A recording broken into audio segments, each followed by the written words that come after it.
kind of running a business or, going to start a business or kind of thinking about HR, what are some tips that, the guests should be conscious of or conscious of when they're kind of running their business or starting a business or kind of just thinking about HR in general? Yeah, those are Really great. maximize kind of, their situation or optimize their situation and being able to make money and have an effective team and, yeah, all that stuff. Yeah, that's a great question. And one quick thing I want to go back to: be careful when we use job titles like executive assistant. Normally, like in the job market, people will say, "I want to make $70,000 as an executive assistant." And if you're just starting out and you don't have those financial resources in your operating budget, Yep. you may want to call it an office assistant. And Mhm. then you hire someone at $15 to $20 an hour, and they're working hourly for you, maybe 20 hours a week to start, and then you eventually you move them into like a full time role. So that's just something I wanted to clarify, because Gotcha. like the job title does, kind of dictate what the salary range people are going to be expecting and who might be applying for your role. So just Gotcha. FYI on that. No, that's a good. As far as like the business and getting started, like having a good business plan, I think people try to skip that step all the time, David. Like they want to just go jump in and do, and that's fine. But if we don't plan out like who's our avatar of our, our key customer client that we want to work with, Yep.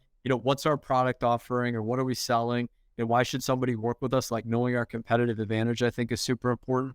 And then bundling that with understanding like how much revenue do I want to make in the first month, 6 months, year, like kind of planning that out, forecasting it. And then do I have the financial resources in order to be able to fund my business? If I don't, like small business loans are out there. You might be able to work with the SBA, the Small Business Administration. You might be able to learn how to utilize like and get like a line of credit. So having good relationships with like bankers, attorneys, like I think so many times people try to do all the financial things on their own, Yep. and that can really screw them up because again, that's where like some of the details really matter, right? Like with your numbers and your bank accounts. So having good relationships with bankers or CPAs or accounting professionals. And again, they don't need to be full-time people on your team. Right. You could do fractional Yep. hiring of these people. Like that's what we do. We do a lot of that from like the HR Yep. consulting, business consulting side. We're a fractional like team member for them.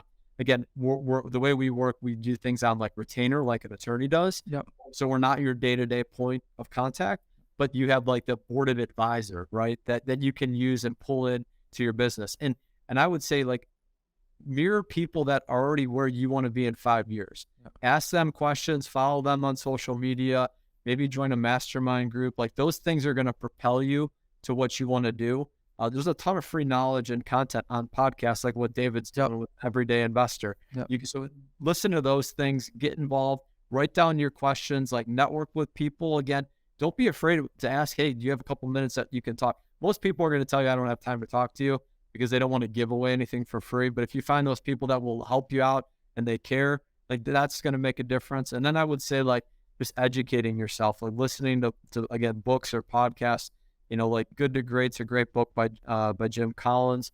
I like anything that Jim Rohn writes. The 12 Pillars was a great book that Tim Brodsky gave me back in 2019. Just talks about the different pillars in life, and that helps, I think, in business as well. So that was a good book.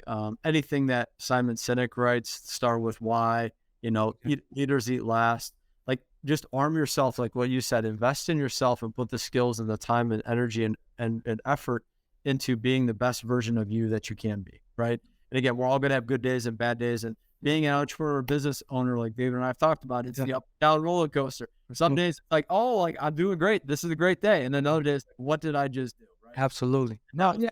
Man, and that's good. And,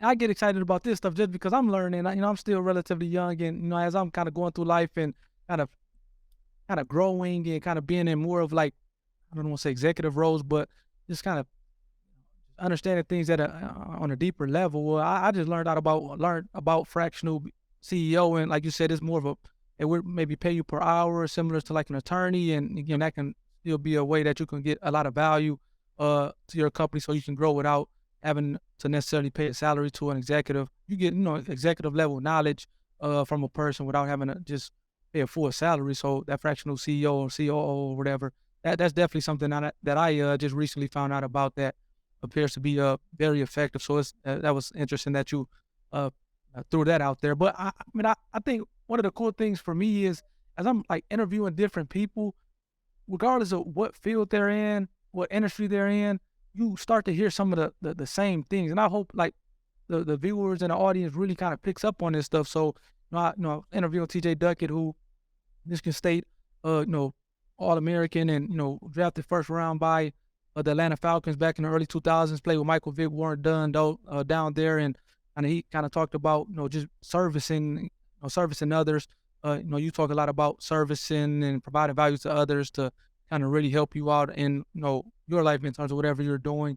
I had interviewed this gentleman a couple days ago, and he's doing some big things west side of the state of Michigan, and he has a holding company. And I was asking him about he invests in a lot of like startup companies, and I kind of was talking to him about like some advice or tips that you can give to startup companies. And it seems like a lot of the things that you just said, he mentioned. So knowing who your end user is, knowing what the competitive advantage that you bring, kind of knowing your expectations as far as how much money you're going to make, and contingencies based on you not making those things. So it seems like a lot of this stuff is important stuff, and it's kind of regurgitated, regardless of what who the guest is. And I think I just hope the audience members picks up on that, because that stuff is important, especially when you're talking about starting a business. A lot of us, we kind of think of just going into a business and kind of building a plane as we fly it, which I mean that is a thing, and I do understand and respect that. But it's a lot of things that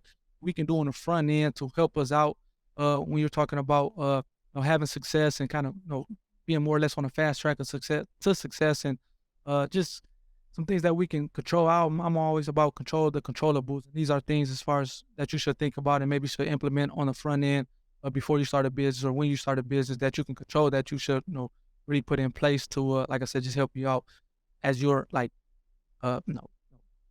operating the business and the business is growing, that you already have these things in place such that you're not trying to scramble at that point in time. So man, this was good information. I think you dropped a lot of